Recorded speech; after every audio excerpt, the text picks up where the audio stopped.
All birds find shelter during rain, but eagles avoid rain by flying above the clouds.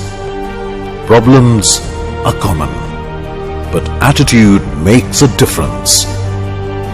ये बात कही है महान भारतीय वैज्ञानिक और हमारे भूतपूर्व राष्ट्रपति डॉक्टर एपीजे अब्दुल कलाम जी ने।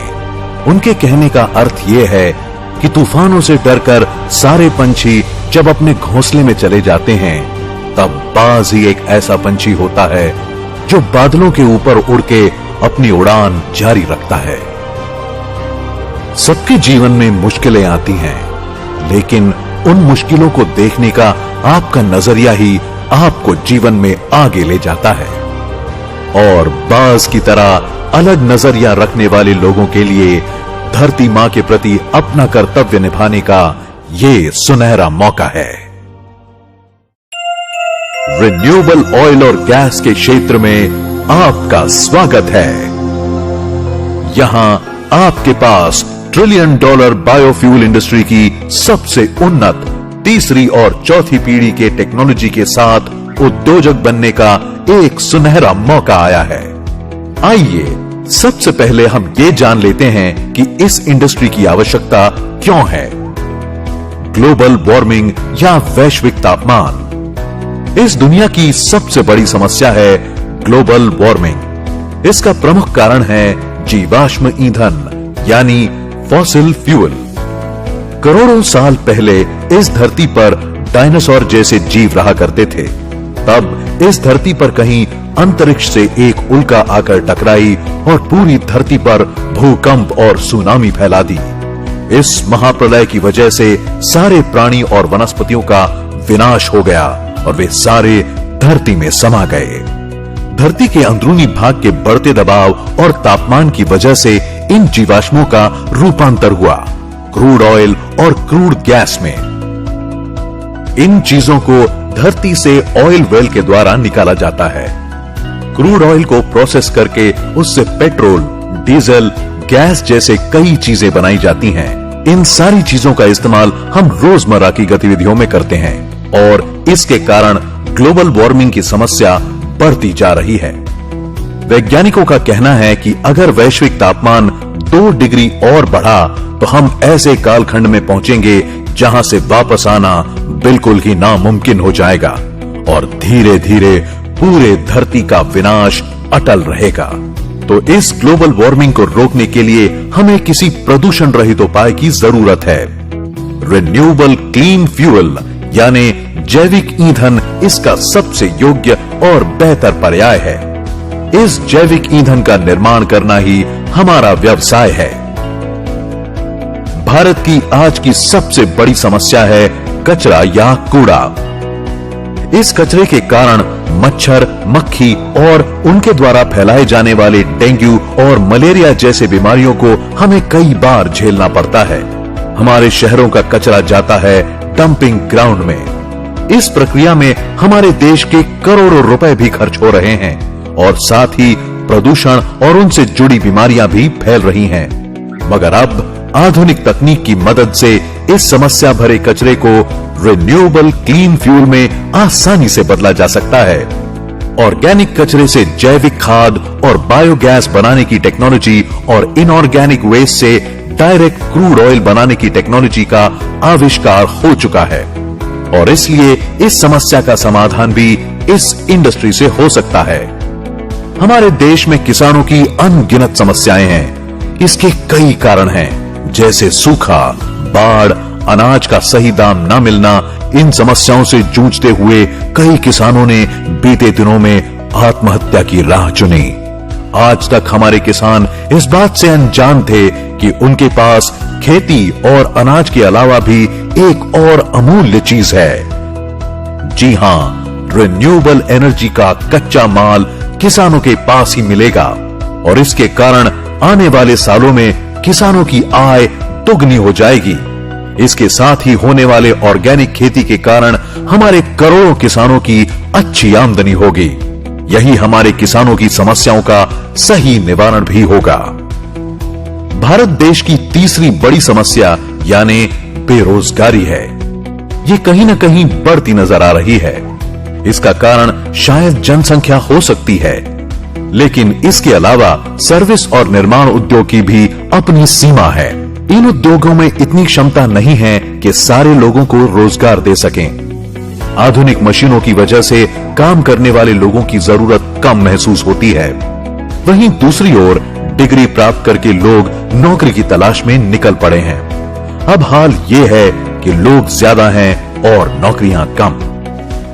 इस समस्या का समाधान क्या है? दरअसल हमें चाहिए एक नई इंडस्ट्री, एक नया उद्योग। वो जरूरी इंडस्ट्री रिन्यूएबल फ्यूल इंडस्ट्री होने जा रही है, क्योंकि ये इंडस्ट्री भारत में अभी पूर्ण रूप से विकसित नहीं है और अब इस इंडस्ट्री के कारण भारत में करोड़ों लोगों को रोजगार उपलब्ध होगा और इस उद्योग के कारण हमारे युवा एमबीए, सीए, इंजीनियर, टेक्नीशियन और अनेक मजदूरों को रोजगार मिलेगा। भारत की चौथी समस्या है हमारी आर्थिक स्थिति और विदेशी मुद्राओं का मूल्यांकन।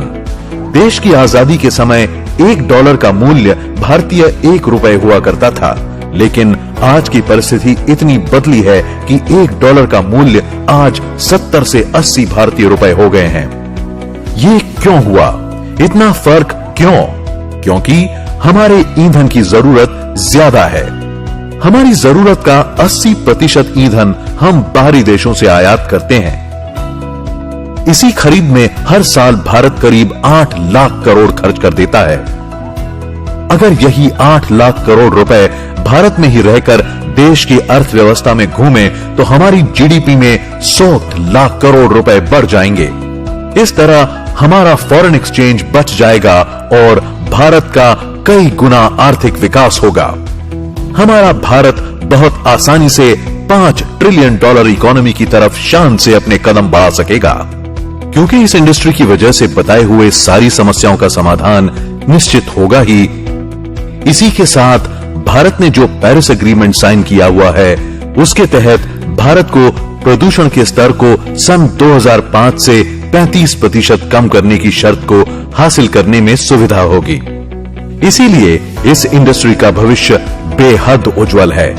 हम ये भी कह सकते हैं कि सरकार को इस इंडस्ट्री की भविष्य में बुनियादी तौर पर जरूरत होगी। ये सरकार भी इस इंडस्ट्री का संपूर्ण समर्थन करती है। हमारे देश में हम लोग 7 लाख करोड़ का ये पेट्रोल डीजल इंपोर्ट करते हैं। ये हमारे देश का किसान तैयार कर सकता है। ये दिल्ली में जो पोल्यूशन होता है, इसका कारण जो राइस स्ट्रॉ है, परली जो जलाते इसके कारण हो रहा है। अब हमने निर्णय किया, पेट्रोलियम मंत्री जी ने, अब वो कन्विंस हो गए। मैंने कहा क्यों 70-70 हजार करोड़ की रिफाइनरी डालते हो, ये किसानों को तैयार करो। और अभी फर्स्ट जनरेशन इथेनॉल यानी मोलाइसिस टू इथेनॉल बनता है। सेकंड जनरेशन इथेनॉल यानी cotton straw, wheat straw, rice straw, bagasse और बांबू, पूरे नॉर्थ ईस्ट में बांबू बड़ा हुआ है, उससे इथेनॉल बनता है। और थर्ड जनरेशन इथेनॉल यानी कॉर्न, राइस कट, इससे बनता है। अब भारत सरकार ये पॉलिसी बनाई, कैबिनेट के पास आई है। अब इससे एक नया रिवोल्यूशन हो रहा है। अब गेहूं और चावल लगाकर किसानों की तस्वीर नहीं बदल सकती। 1 टन राइस स्ट्रॉ से, परली से 280 लीटर इथेनॉल तैयार होता है। और मैं कोई भी चीज प्रूफ के सिवा बात नहीं करता। मैंने उस दिन नीतीश कुमार मेरे घर पर आए थे, उस दिन बजाज ने एक बाइक, एक ऑटो रिक्शा, एक इलेक्ट्रिक ऑटो मेरे घर पे लाई थी। 100% बायो इथेनॉल पर बाइक चलती है, ऑटो रिक्शा चलता है। और मेरे शहर में 55 एयर कंडीशन बसेस चलती, ग्रीन बसेस, जो ये किसानों के तैयार की है। बांबू से बनेगा, ये राइस स्ट्रॉ से बनेगा। और ये निर्णय भारत सरकार ने किया है। और अमेरिका, ब्राजील और कनाडा में ये है कि एक ही पेट्रोल, यही टोयोटो, होंडा, फोर्ड, BMW, यही गाड़ियां हैं वहां। उसमें लिखा है फ्लेक्स इंजन। उसमें आप 100% पेट्रोल डालो या 100% इथेनॉल डालो। अब मैं आपको बता रहा हूं, ये पूरा ethanol, bio CNG, bio diesel, methanol, इसी पर एक बार कभी बैठेंगे, मैं आपको बताऊंगा। हमारे देश के गांवों की हालत ही बदल देगा। जो बगास निकलता है उससे भी इथेनॉल बनता है। अब इसके कारण पूरे कम से कम देश में 5 लाख करोड़ की इन्वेस्टमेंट आ सकती है और 50 लाख ग्रामीण क्षेत्र में युवाओं को रोजगार मिल सकता है। इंडस्ट्री को बढ़ावा देने और इसे मजबूत करने के लिए सरकार ने बायोफ्यूल पॉलिसी 2018 का निर्माण भी किया है। सरकार ये भी चाहती है कि इस देश का उन्नत किसान इस इंडस्ट्री से जुड़े और इसे आगे भी बढ़ाए। आप सभी का इस इंडस्ट्री में मैं Kartik Rawal, SSK Bharat management and media private limited और Meera clean fuels limited Mumbai की तरफ से हार्दिक स्वागत करता हूं। मीरा क्लीन फ्यूल्स लिमिटेड की शुरुआत रिन्यूएबल ऑयल और गैस के सेक्टर में सन 2012 में एक मकसद के साथ हुई और ये मकसद है जानलेवा जीवाश्म ईंधन की प्रतिस्थापना क्लीन फ्यूल से करते हुए अपने धरती की सुरक्षा करना और अपने भारत देश को फिर से एक समृद्ध राष्ट्र बनाना। डॉक्टर श्याम शिवाजी घोलप ये मुंबई के एडिशनल डेप्यूटी कलेक्टर रह चुके हैं। इन्हें MBBS डॉक्टरेट की भी पदवी हासिल है। जब डॉक्टर श्याम ने अपनी MBBS की पढ़ाई पूरी की तब उन्हें ऐसा लगा कि अपने देश के प्रति अपना फर्ज अदा करते हुए कुछ हितकारक कार्य करना चाहिए। इसी उद्देश्य से उन्होंने IAS की तैयारी शुरू की।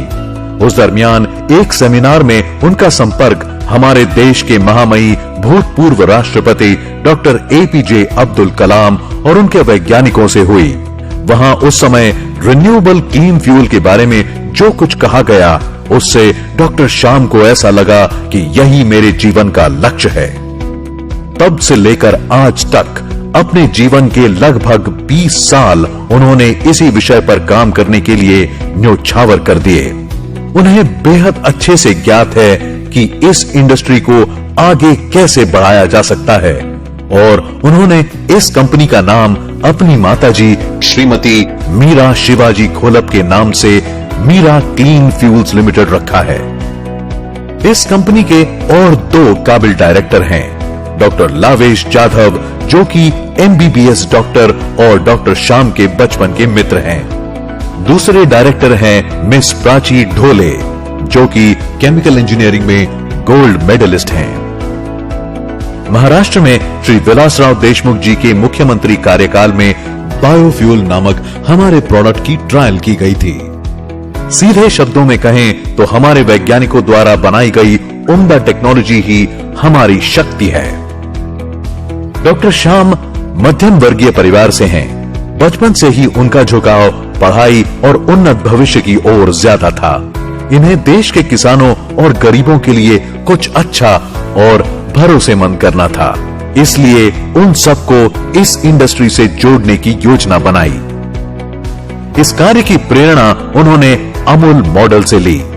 आप सभी को ज्ञात होगा कि जब हमारे देश में दूध का उत्पादन कम था तब हमें दूध का पाउडर बाहरी देशों से आयात करना पड़ता था। इस समस्या से निजात पाने की बड़ी कोशिश सरकार ने की। इस मामले में उन्होंने दुनिया की बड़ी कंपनी नेस्ले की भी मदद लेने की कोशिश की। उस समय एक ऐसे व्यक्ति थे जिन्होंने लाखों किसानों को जोड़कर गाय और भैंसे खरीदने के लिए आसान कर्ज की व्यवस्था करवाई। प्रक्रिया में आगे उन किसानों से वही दूध लेकर उस दूध को प्रोसेस और पैकेज करवा के बेचने की सुविधा भी उपलब्ध करवाई और हम दूध के क्षेत्र में आत्मनिर्भर हुए। इस क्रांतिकारी योजना को व्हाइट रेवोल्यूशन या मिल्क रेवोल्यूशन कहा जाता है। अमूल मॉडल का विस्तारित नाम आनंद मिल्क यूनियन लिमिटेड है, जिसके जनक थे डॉक्टर वर्गीस कुरियन। ये एक कोऑपरेटिव मॉडल था। डॉक्टर श्याम ने इसी कार्यक्षम योजना का उपयोग लोगों को इस मिशन से जोड़ने के लिए किया। अमूल मॉडल एक कोऑपरेटिव मॉडल था। उसी तरह MCL मॉडल कॉर्पोरेट का कोऑपरेटिव मॉडल है। इस मॉडल के द्वारा रिन्यूएबल ऑयल और गैस के क्षेत्र में आम जनता के लिए उद्योजक बनने का एक अवसर आया है। MCL के पास अपने भारतीय वैज्ञानिकों के द्वारा विकसित विश्व की सबसे आधुनिक 4 स्टेज डाइजेस्टर टेक्नोलॉजी उपलब्ध है। इस टेक्नोलॉजी को लेकर MCL भारत भर हर तहसील में एक प्रोजेक्ट लगाने जा रहा है। इस प्रोजेक्ट का नाम है MCL बायोफ्यूल एस्टेट। इस परियोजना में खेती के वेस्ट जैसे पराली और बाकी उत्पाद organic waste, kitchen waste, hotel waste इत्यादि का रॉ मटेरियल की तौर पर इस्तेमाल किया जाता है, मगर ये सारा वेस्ट आवश्यक मात्रा में उपलब्ध होना बड़ा कठिन है। इसीलिए हमारा मुख्य रॉ मटेरियल होगा नेपियर ग्रास, जिसकी खेती उस तहसील के किसानों के द्वारा की जाएगी। एक साल में 1 एकड़ पर 150 से 250 टन नेपियर घास उगाई जा सकती है। इसे एक बार लगाने के बाद फिर 5 से 8 साल तक वापस नहीं लगाना पड़ता है। पहली कटाई 3 महीने बाद और फिर हर 1.5 से 2 महीने में कटाई की जा सकती है। यह हमारा मुख्य रॉ मटेरियल होगा। इसके कारण कई किसानों को लाभ होगा। हमारे देश में पेस्टिसाइड, यूरिया जैसे अनेक केमिकल की मदद से खेती की जाती है। इन केमिकल की वजह से हमारे जमीनों की उत्पाद क्षमता बेहद घटी है तथा इन केमिकल के कारण कैंसर जैसी बीमारियां आज घर घर में फैली हैं। इस समस्या का समाधान करते हुए MCL हर तहसील में ऑर्गेनिक खेती को प्रोत्साहन देना चाहती है। खेती के लिए उपयुक्त जैविक खाद, बीज और जैविक पेस्टिसाइड ये किसानों को MCL के द्वारा दिया जाएगा। इतना ही नहीं बल्कि किसानों के द्वारा किए गए उत्पादों को MCL द्वारा मार्केटिंग करने की व्यवस्था भी की जाएगी। MCL द्वारा लगाए जाने वाले बायोफ्यूल फैक्ट्री में रोजाना 10 टन बायो CNG और 15 टन खाद का निर्माण किया जाएगा। इस फैक्ट्री की सालाना आय 10 करोड़ से अधिक आंकी जा रही है। MCL का मकसद है सामान्य जनता की आय बढ़ाना। इसीलिए इस प्रोजेक्ट में उस तहसील के किसी व्यक्ति को 10% का पार्टनर बनने का मौका दिया जाता है। इस कार्य के लिए लगने वाली टेक्नोलॉजी और फाइनेंस की व्यवस्था MCL के द्वारा की जाती है। इस फैक्ट्री में हिस्सेदार होने के इच्छुक व्यक्ति को 4 कार्य करने होते हैं। जिस व्यक्ति को MCL में पार्टनरशिप लेनी हो, उन्हें कंपनी में 10 लाख रुपए जॉइंट वेंचर के रूप में जमा करने होंगे। वे चाहें तो उन पैसों के बदले MCL के प्रमोटर कोटा शेयर भी ले सकते हैं। इस प्रोजेक्ट के लिए आवश्यक 10 एकड़ जमीन और फैक्ट्री के लिए लगने वाली सारी अनुमति भी उद्योजकों को ही हासिल करनी होगी और उसके लिए लगने वाला सारा खर्च भी उद्योजकों को खुद को करना होगा। इस कार्य के लिए उन्हें संपूर्ण मार्गदर्शन एवं सहयोग कंपनी की ओर से दिया जाएगा। क्योंकि कंपनी का मूल उद्देश्य हमारे किसानों का जीवन स्तर सुधारना है, इसलिए हमारे तालुका उद्योजक को इस तहसील में एक FPO यानी फार्मर प्रोड्यूसर ऑर्गेनाइजेशन, जिसे हम MPO मतलब MCL प्रोड्यूसर ऑर्गेनाइजेशन कहते हैं, ये स्थापित कर उसमें 10,000 किसानों को शामिल कर उन्हें सक्रिय करना होगा। MCL के द्वारा इन किसानों को इस MPO के तहत कई लाभ मिलते हैं, जैसे डिविडेंड, रोजगार, biomass farming contract, organic farming contract, discount card, taluka factory में हिस्सेदारी और इन सब से अधिक हर साल MCL फैक्ट्री के द्वारा 20% मुनाफा उस तहसील की भलाई के लिए आजीवन खर्च किया जाएगा। इन पैसों का इस्तेमाल पानी की समस्या दूर करने के लिए, स्वास्थ्य समस्याएं दूर करने के लिए, हर ग्राम पंचायत में पुस्तकालय बनाने के लिए, अच्छे स्कूल, कॉलेज और रास्ते बनाने के लिए, यानी उस तहसील को जो भी आवश्यकता होगी उसे पूरा करने के लिए किया जाएगा। MCL हर ग्राम पंचायत में एक सेंटर डेवलप करती है। इस सेंटर को हम MVP प्रोजेक्ट कहते हैं। इस प्रोजेक्ट में MCL की आवश्यकताओं अनुसार जो भी जरूरत हो, जैसे कि training seminar, meeting, raw material की खरीद और प्रोसेस, ऑर्गेनिक खेती करवाना, MCL के जैविक खाद और अन्य उत्पादों को किसानों तक पहुंचाना, ये सारे कार्य किए जाएंगे। ऐसे MVP सेंटर को बुक करने के लिए 1.5 लाख रुपए जॉइंट वेंचर के रूप में MCL को देने होंगे। अगर वो व्यक्ति चाहे तो उन पैसों से वो MCL के प्रमोटर कोटा शेयर भी ले सकता है। उस व्यक्ति को 1 हेक्टेयर जमीन की व्यवस्था करनी होगी, जिससे आधा एकड़ जमीन में सेंटर विकसित होगा और 2 एकड़ में नेपियर घास लगाई जाएगी, जिसे MCL खुद खरीदेगी। इसके अलावा इस सेंटर पे आधे एकड़ जमीन का तार कंपाउंड ग्राम पंचायत की NOC बिजली और पानी की व्यवस्था उसे करनी होगी। और जो व्यक्ति ये सारा कार्य करेगा वो व्यक्ति MCL की उस तहसील सेंटर का पार्टनर बनेगा। उस व्यक्ति को एक अच्छी आय और सुखी भविष्य प्राप्त होगा। सही मायनों में ये 2 साल की मेहनत और 2 पीढ़ियों का सुनहरा भविष्य हो सकता है। और अगर कोई सेल्फ हेल्प ग्रुप या MVP प्रोजेक्ट लेना चाहे तो ऐसे SHG को यहाँ प्रोजेक्ट फ्री में देने की व्यवस्था भी है। और ऐसे MVP प्रोजेक्ट वालों को उस ग्राम पंचायत के 200 से 300 किसानों को हमारे MPO से जोड़ने का कार्य करना होगा। पूरे भारत में 5,500 तहसील में यह प्रोजेक्ट किया जा सकता है, जिसमें 500 तहसील ने यह प्रोजेक्ट पहले ही बुक कर लिया है। MCL की पॉलिसी के अनुसार एक तहसील में से किसी एक व्यक्ति को ही चुना जा सकता है। अगर आप इससे जुड़ना चाहें और आप अपने तहसील में यह प्रोजेक्ट करना चाहें तो तुरंत हमसे संपर्क करें। तो दोस्तों, आइए हम सब मिलकर हमारी तहसील को एक स्वयं पूर्ण राज्य बनाते हैं।